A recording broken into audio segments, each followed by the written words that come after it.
Stuck in quarantine, been too long, played most of the games. What can I do now? Oh, hey little fella. What are you doing here? Huh.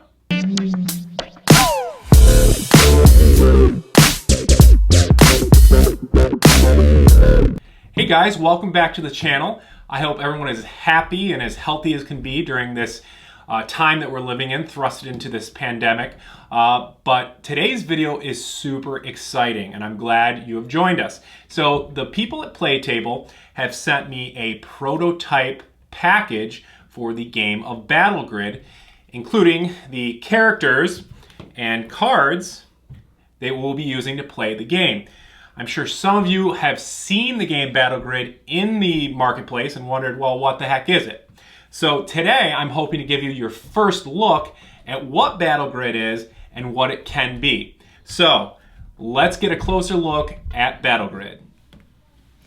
Okay, so as you can see, we've got three nice miniatures and a bunch of cards sitting in front of us. So I wanted to show you a closer look at what these pieces actually look like and the cards and how everything kind of comes together. And then we'll hop on over to the play table and watch this game in action. So the three that I got in this particular package, and again, this is not representation of the final product yet. This is a kind of prototype that PlayTable sent me to take a look at and show you guys. So, you know, drum up a little excitement for this game. But I'll try to get you a closer look at some of the pieces. The pieces are pretty good, you know, plastic pieces. So the first one is this dragon. It's not particularly named anything, so I guess you can make up whatever name you want. If we can get that to focus. Kind of see that dragon. Pretty cool. And the next is this, you know, wizard-looking guy here, who happens to be my favorite.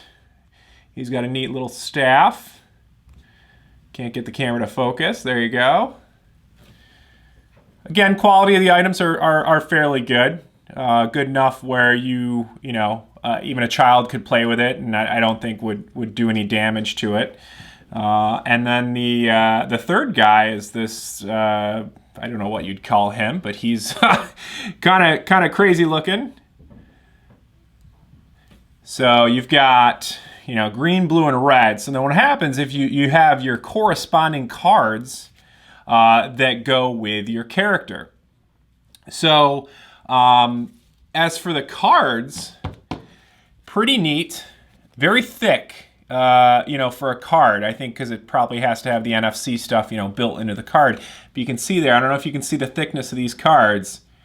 They're a thicker, nice, you know, thick card. They feel good in your hand. And what happens is each character has a few action cards and then has a movement card. And that goes for all of them. And I'll show you more on that in a second. So I'm going to show you all of these cards in a second. But so each character has their own card set. It also comes with kind of a direction card. Very, very basic rules on how to play. And again, we'll get into this once we jump on the play table. So, like I said, each character comes with one movement card. So the idea of this game is that you can perform two actions before it's the other person's turn. So you could move twice, or you could use an action card. So some of these action cards I'll try to show you. They deal damage, you know, depending on the character, deal damage in front of you, behind you, all around you. This one for this character, this wizard, it's called Frostfire, and it deals damage in a wave in front and behind you. You can kind of see, and then it shows you on each card, you know, kind of the direction of the damage and what area is going to be damaged. There are buff cards like this one. This one is, you know, recover 30 hit points. And a couple of the characters have stuff like that. And this is called Frost Nova. This is where it deals a damage in a 7x7 area around you. You can see there in the blue, if your opponent was anywhere in a you know, seven block radius of you, they would have gotten damaged. This one is Old Spellbook. This increases damage by 10 at the cost of 15 hit points. So that's kind of a neat little card there. And again, these are all the action cards. Ice Beam, deal damage in a line towards the enemy. So if you're kind of lined up in the same row as the enemy, you can hit them with a beam of damage there. Magic Scroll increases damage by ×3 at the cost of 50% HP. Unpassable Wall puts up 2 walls, one in front and one behind you. So that's kind of an interesting card. And again, I'm going to show you all these once we get into the game. And then this is the movement card for the wizard. It's called Teleport. And you can move diagonally in any number of spaces. So it's really neat. Once you put this card down on the play table, the spaces light up a different color so you know where you can actually move. So again, you can use 2 action cards. Or I'm sorry, you can perform 2 actions. So you can either move twice, move once, and perform one of these other actions, or I guess do 2 actions if you wanted to. And then once you're done, you discard your action cards, and then you draw back up to make sure you have 3 action cards in your hand.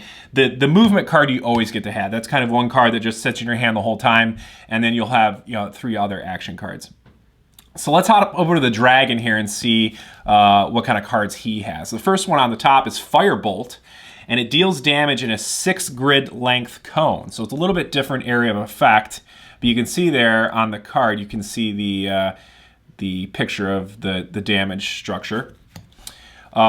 Rage, increased damage by 10 at the cost of 20 hit points. So kind of a buff there.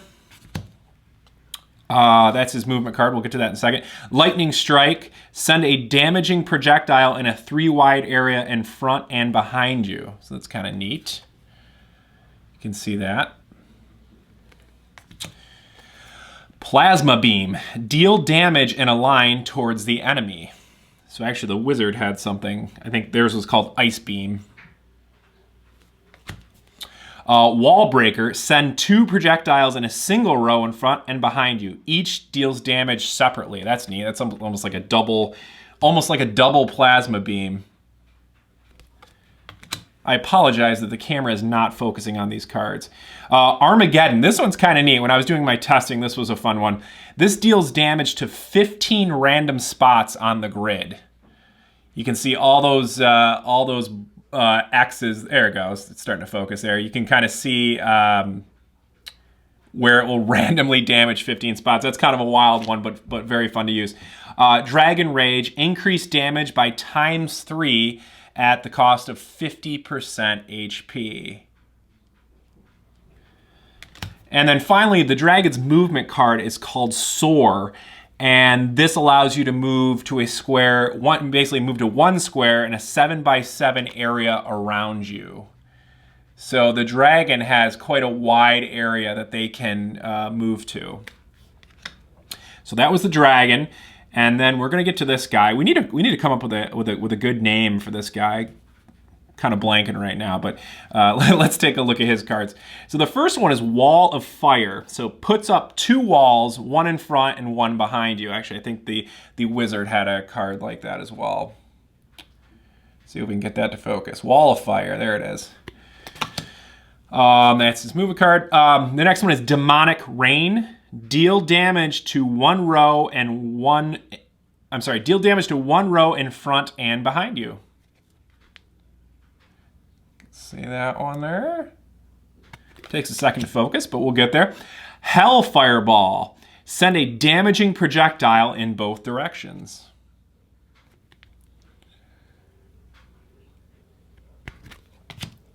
Molten Eruption. Increased damage by ×3 at the cost of 50% hit points. Drag to Hell. Deal damage in a 7x7 area around you. This is a nice one. Big splash area for damage there. If I can get that to focus. There you go. Blazing Sword. Increased damage by 10 at the cost of 25 hit points.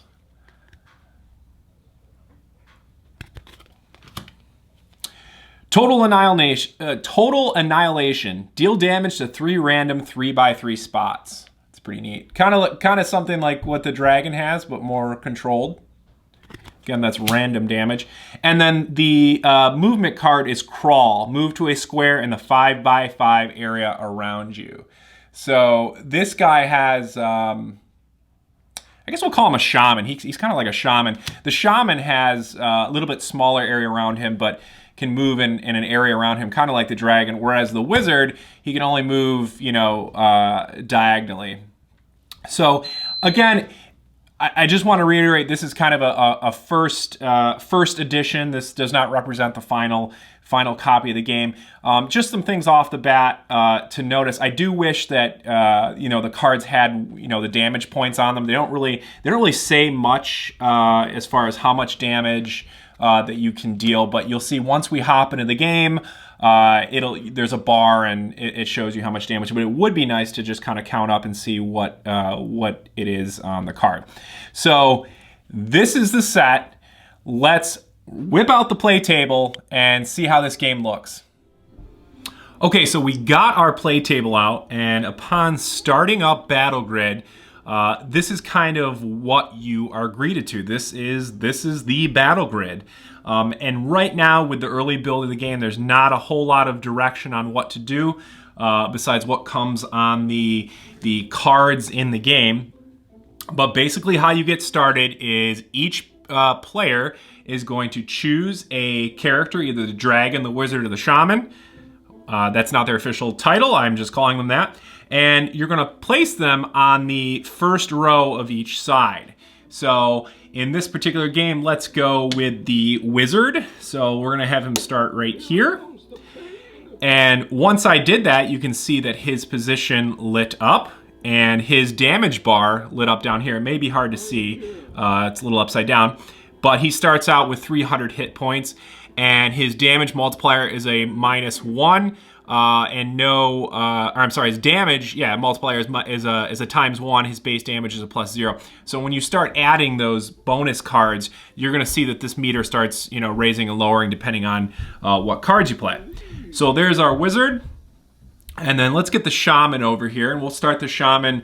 How about we'll start the shaman right here in the corner. And they've got some great sound effects. I'm not sure if you caught that, but you know, sound effects built in for the game, pretty neat. So you can see he's lit up over here, and now his info is up here in the corner. He has 500 hit points, and again starts with a ×1 damage multiplier.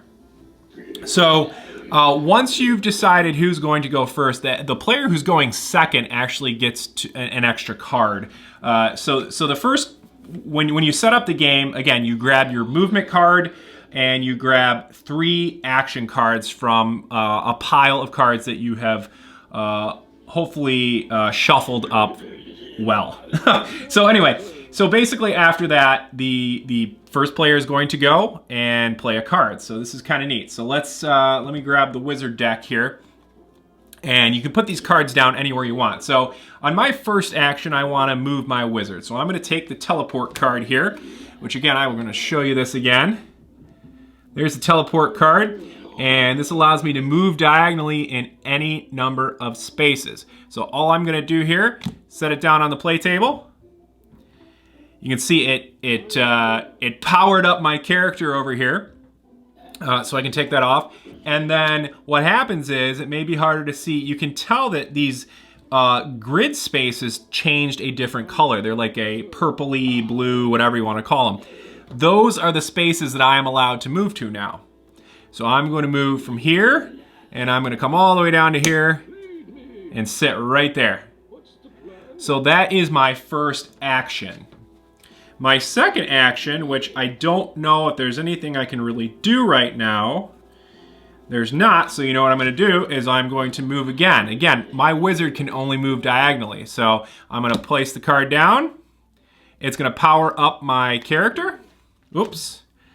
And I'm going to move, I accidentally hit that. I'm going to actually move to here.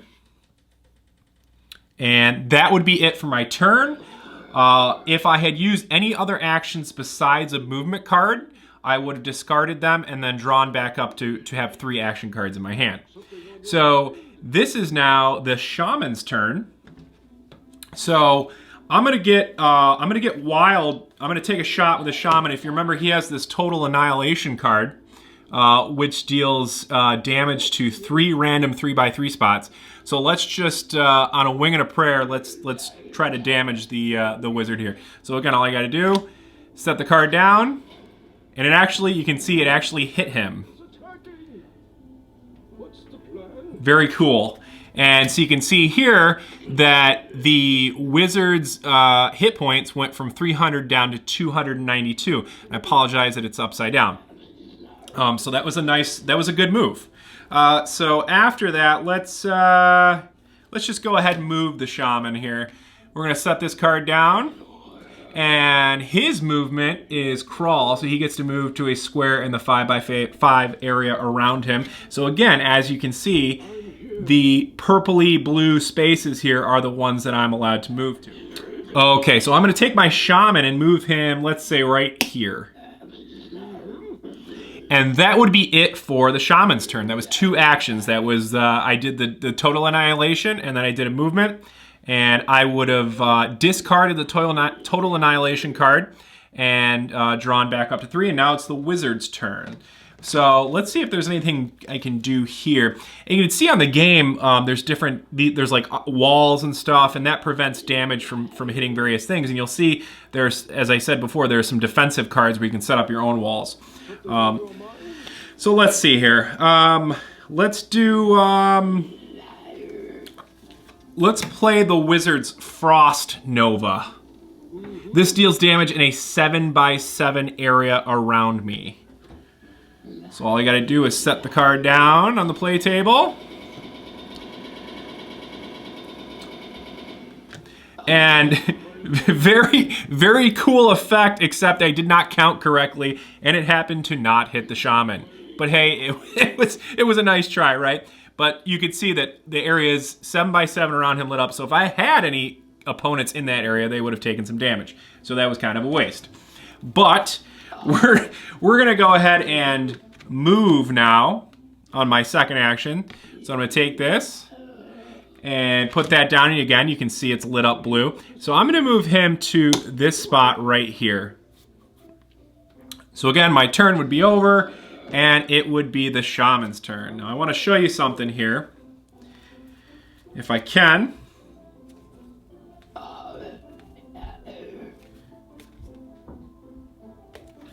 So I'm gonna play the Hell Fireball. And what this does is sends a damaging projectile in both directions. So I'm gonna put that down on the play table.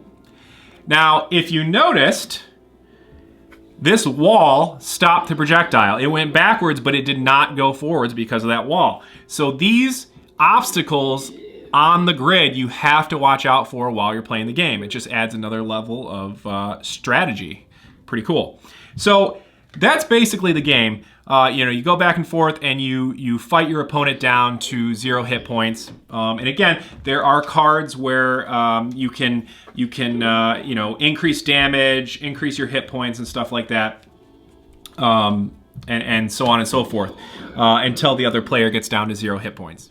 So now that you've seen a little bit of Battlegrid, let's talk about the future and how exciting this game can be for the PlayTable community. So super exciting stuff, right? Battlegrid looks really cool. Again, kind of in the infancy stages of what I think the game really can and will be. But PlayTable has announced for us, the users, that there's going to be, NFC stickers that we will be able to put on our own characters and play with, our own action figures and 3D printed objects in the game.